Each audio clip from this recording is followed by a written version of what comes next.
এইমাত্র ধ্বংস হলো বিশ্বের বহুতল ভবন বুর্জ আল খলিফা, যেখানে দেখা গেছে একটি যুদ্ধ বিমান সরাসরি আঘাত করে ভবনটিতে। এরপর মুহূর্তেই চারিদিকে বিস্ফোরণ ছড়িয়ে পড়ে।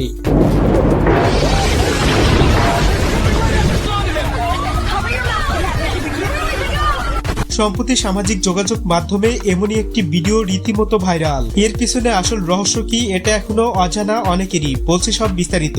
যুক্তরাষ্ট্র ও ইসরায়েলের যৌথ সামরিক অভিযান শুরু হয়েছে ইরানের বিরুদ্ধে, এবং এই অভিযানে ইরানের সর্বোচ্চ নেতা আয়াতুল্লাহ আলী খামেনি নিহত হয়েছে বলে দাবি করছেন মার্কিন যুক্তরাষ্ট্র।